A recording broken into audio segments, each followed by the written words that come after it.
भगवान गणेश को प्रथम पूज्य माना जाता है। ऐसा इसलिए क्योंकि वे सभी देवों में सबसे पहले पूजे जाते हैं। किसी भी पूजा पाठ से पहले सबसे पहले भगवान गणेश का आह्वान किया जाता है। उसके बाद ही किसी अन्य देवी देवता की पूजा होती है। गणेश जी अपने भक्तों के बीच एक दंत, विघ्नहर्ता, लंबोदर और भी कई नामों से जाने जाते हैं।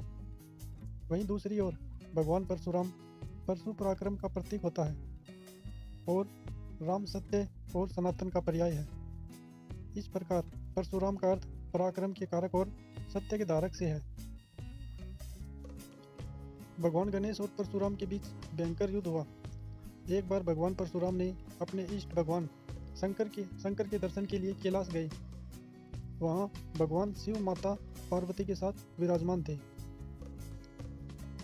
साथ ही माता पार्वती को राम कथा सुना रहे थे। कथा में बाधा उत्पन्न न हो, इसके लिए उन्होंने अपना दिव्य त्रिशूल गणेश जी को प्रदान कर दरवाजे पर खड़ा कर दिया। साथ ही साथ यह उपदेश दिया कि किसी को भी अंदर न आने दिया जाए। परशुराम भगवान कैलाश पहुंचकर सीधे भगवान शंकर के दर्शन के लिए सीधे कैलाश द्वार में प्रवेश करने लगे। द्वार पर नंदी, सरंग आदि शिव गणों से उनकी भेंट हुई।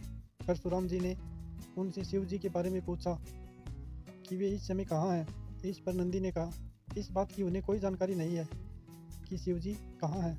इस पर परशुराम जी ने नंदी आदि शिव गणों पर गुस्सा करते हुए कहा कि तुम्हें यह भी नहीं पता कि तुम्हारे आराध्य देव कहाँ हैं।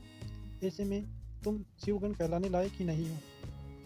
परशुराम जी ने शिवगणों पर क्रोध किया और खुद शिव जी को ढूंढने कैलाश में प्रवेश कर गए।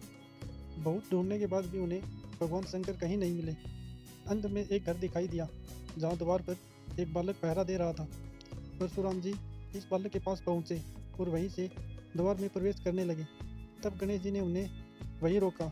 इस पर परशुराम जी ने कहा तुम कौन हो जो मुझे इस तरह यहाँ रोकने का प्रयास कर रहे हो। इस पर गणेश जी ने कहा आप कौन हो जो इस तरह अंतःपुर में बिना अनुमति के प्रवेश कर रहे हो। इतने में नंदी आदि शिवगण वहां आ गए और परशुराम जी को बताया कि गजमुख माता पार्वती के पुत्र गणेश जी हैं। साथ ही गणेश जी से कहा कि ये परशुधारी भगवान शिव के भगत परशुराम हैं।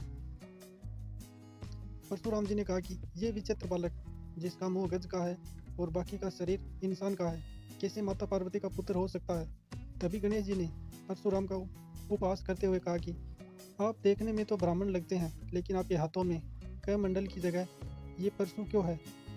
इस पर दोनों की बहस होती रही। फिर इसके बाद परशुराम ने शिव से मिलने के लिए उनके निवास स्थान पर जाने लगे। इतने में गणेश जी ने शिव जी द्वारा दिए गए त्रिशूल को परशुराम के सामने कर दिया और युद्ध के लिए सावधान कर दिया। उधर परशुराम जी ने भी अपना परशु तान कर चुनौती स्वीकार कर ली। फिर दोनों के बीच भयंकर युद्ध हुआ। इस युद्ध में परशुराम जी द्वारा फारसे से एक दांत काट दिया गया जिसके कारण गणेश जी का नाम एकदंत पड़ा।